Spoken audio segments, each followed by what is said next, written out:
Hello guys. तो आज है डे 22 और हम जो कल पोर्ट्रेट बनाए थे, आउटलाइन किए थे, उसको आज शेडिंग देने वाले हैं। तो अब मैंने अपने इरेज़र की हेल्प से जो लाइंस हैं थोड़ी बहुत क्लियर कर दी है और नंबर्स वगैरह मिटा दिए हैं। और अपनी न्यूट्रल पेंसिल से मैं सबसे पहले आई को शेप दे रही हूँ। लैशेस बनाए हैं, आईज बनाए हैं और आईब्रो क्रिएट किया है और इसको अच्छे से स्मज कर लिया है ब्रश से और हाइलाइटर से हाइलाइट्स भी दे दिए हैं। जो आप इसमें देख रहे हो वाटर ड्रॉपलेट्स जो आ रहे हैं कितने रियल लग रहे हैं ना, वो सिर्फ हाइलाइटर की हेल्प से हो रहे हैं। तो हमें बेसिकली अपनी चारकोल पेंसिल से जहाँ जहाँ डार्क एरिया है उसको डार्क करते जाना है और फिर एंड में हाइलाइटर की हेल्प से थोड़ी थोड़ी इफेक्ट्स देने हैं।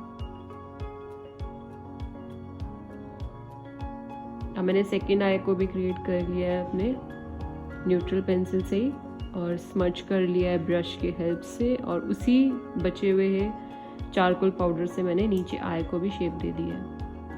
अब मैंने आखिरी में सिर्फ पेंसिल लिया है और थोड़ी मुझे डार्क करनी थी आईब्रो, क्योंकि हमें ना ये ध्यान रखना है जो हमारी एक साइड ऑफ द आई है वो सेम होनी चाहिए सेकेंड वाले से। अगर एक आई आप लाइट बना दोगे और एक आई डार्क बना दोगे तो वो रियल नहीं लगेगा, वो ऐसा लगेगा कि भाई कहीं से लाए हैं और चिपका दिया, कहीं से हाफ कहीं और से बना है, कहीं हाफ कहीं और से, तो रियल वाला इफेक्ट नहीं आएगा।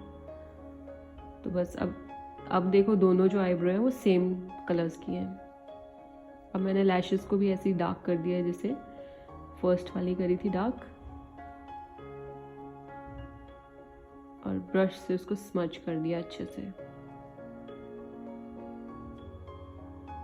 अब मैं फिर से नीचे का एरिया जो है थोड़ा डार्क कर रही हूँ और ड्रॉपलेट्स पे भी थोड़ा थोड़ा पाउडर डाल रही हूँ, उसी में से मैं दोबारा नहीं डिप कर रही हूँ उसको चारकोल पाउडर में, मैं उसी को यूज़ कर रही हूँ।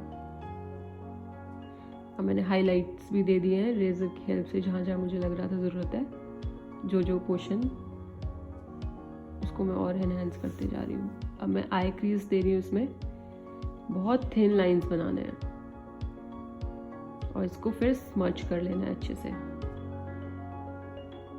और फिर से एक आई ड्रॉप, ये वाटर ड्रॉप आ रहा है ऊपर से, वो क्रिएट कर रही हूँ मैं। स्टम्प की हेल्प से मैंने सब कुछ शेड कर दिया अच्छे से, क्योंकि हमें लाइंस नहीं छोड़नी होती, बताया है ना पहले भी। हाँ, बस वही ध्यान में रखना कि हमें लाइंस नहीं छोड़नी एज इट इज, उसको स्मच करना ही करना है। अब ये वाटर ड्रॉप को मैंने शेप देके उसमें डिटेलिंग दे रही हूँ अंदर, जहाँ जहाँ डार्क है वहाँ डार्क और जहाँ लाइट है वहाँ स्पेस छोड़ते जा रही हूँ ताकि मैं हाईलाइट दे सकूँ एंड में।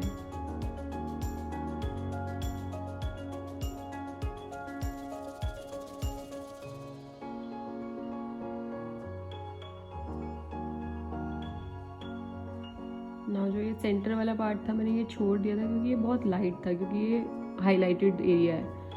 तो अब इसको भी मैं हाईलाइट से ही थोड़ा लाइट करूँगी और रियल टेक्सचर आए वैसा लुक दूंगी। अगर इस टाइम पे आपने पेंसिल नीचे वाली ग्रिड वाली हार्ड चलाई ना तो वो बहुत ज़्यादा डर्टी सा लगेगा, क्योंकि वो मिटेगा ही नहीं, वो लाइंस क्रिएट रहेंगी। तो इसलिए बहुत लाइट हैंड से बनाना है हमें नीचे का जो ग्रिड है। बेसिकली इस मेथड से ना एक्यूरेट बनती है पूरी ड्राइंग, जैसे हमारा पोर्ट्रेट है, जैसे हमारा रेफरेंस इमेज है, वैसा ही सेम बनेगा। ट्रेसिंग से तो खैर बिल्कुल ही बनती है, पर ये उससे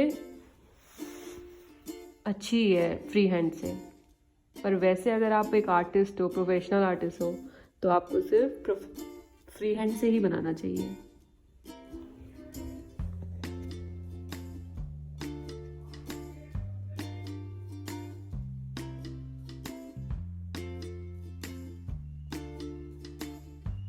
So now I am creating the nostrils with my dark pencil.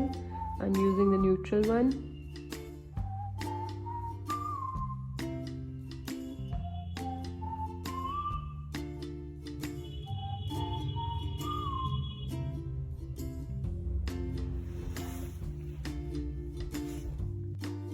अब नोज को अंदर से भी मैंने शेप दे दी है, जहाँ जहाँ वाटर ड्रॉपलेट्स है वो भी दे दिए हैं।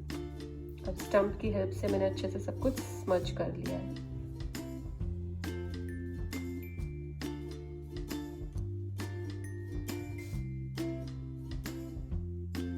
अगर समझना है ना कि कहाँ लाइट देना है, कहाँ डार्क देना है आपको इफेक्ट, तो आप अपनी आईज को बिल्कुल जैसे बोलते हैं ना, बहुत छोटा सा खोल के देखते हैं, चुंदिहाना बोलते हैं, क्या बोलते हैं आपकी लैंग्वेज में, बहुत छोटा सा खोल के देखो, आपको सिर्फ डार्क इमेज दिखेगा सबसे।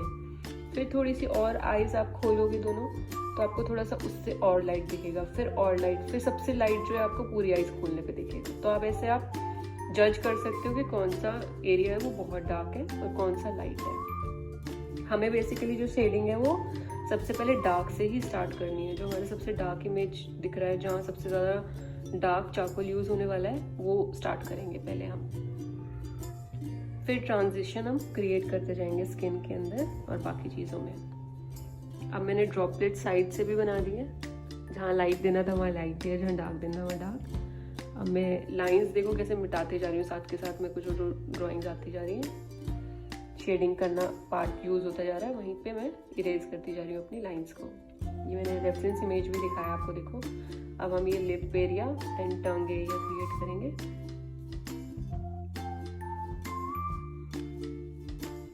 तो मैंने मोटे वाला ब्रश यूज़ किया है, उसकी हेल्प से इवन आउट किया है सारा चारकोल पाउडर, कि कहीं डार्क ना रहे कहीं लाइट ना रहे।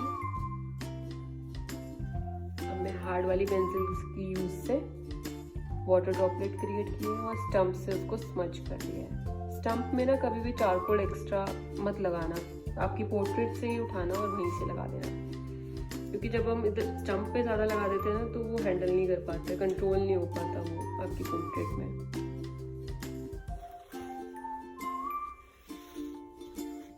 तो मैंने फिर से ब्रश की हेल्प से, छोटे वाले मेकअप ब्रश की हेल्प से शेडिंग दी है। जहाँ जहाँ मुझे थोड़ा डार्क लग रहा था वहाँ डार्क किया एरिया मैंने। ये वीडियो देखने में सिर्फ 9 मिनट्स की है, बट ये वर्क जो है ये पूरे 10 आवर्स का है। तो इसलिए आपको बहुत ज़्यादा पेशेंस होने चाहिए चारकोल आर्ट करने के लिए, और आपको लेयरिंग आनी चाहिए कि फर्स्ट लेयर लाइट, फिर उससे डार्क कर लो, फिर जहाँ डार्क है वहाँ डार्क कर दो। तो वो क्रिएट करना है हमें। अब मैंने देखा कि मैंने ड्राइंग तो बना दी बट मैंने लाइंस नहीं इरेज करी, तो इसलिए फिर मैंने सारा रब किया और अब दोबारा से मैं लाइन क्रिएट कर रही हूँ न्यूट्रल पेंसिल से ही।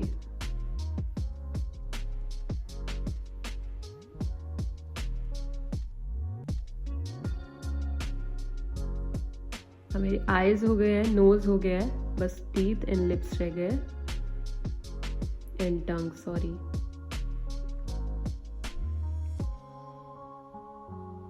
जनरली हम टंग बनाते नहीं है ना, वैसे इस पोर्ट्रेट में टंग बाहर है तो हमें बनानी है वो।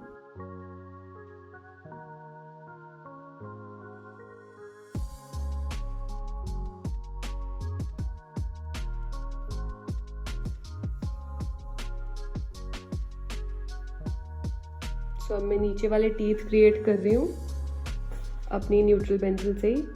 और लिप वाला, ये जो टंग वाला एरिया है ना, ये बहुत डार्क है, इसमें हाइलाइट्स अच्छे दिखते हैं। जहाँ डार्क एरिया होता है वहाँ हाइलाइट्स बहुत अच्छे क्रिएट होते हैं। तो बस वही मैं अपनी पेंसिल की हेल्प से जहाँ जहाँ मुझे डार्क दिख रहा है, जहाँ जहाँ मुझे जोन सी लाइन्स इफेक्ट्स दिख रहे हैं, वो मैं बनाती जा रही हूँ। यूज़ मैं न्यूट्रल पेंसिल ही कर रही हूँ और उसको साथ के साथ ब्रश से स्मच भी करती जा रही हूँ।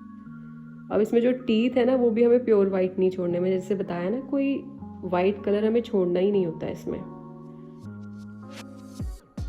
सो अभी बेसिकली पूरा लिप एरिया और टीथ एरिया कवर नहीं हुआ है, मैंने हेयर स्टार्ट कर दिए हैं, तो ये वीडियो इतनी ही रहेगी, नहीं तो बहुत लंबी हो जाएगी।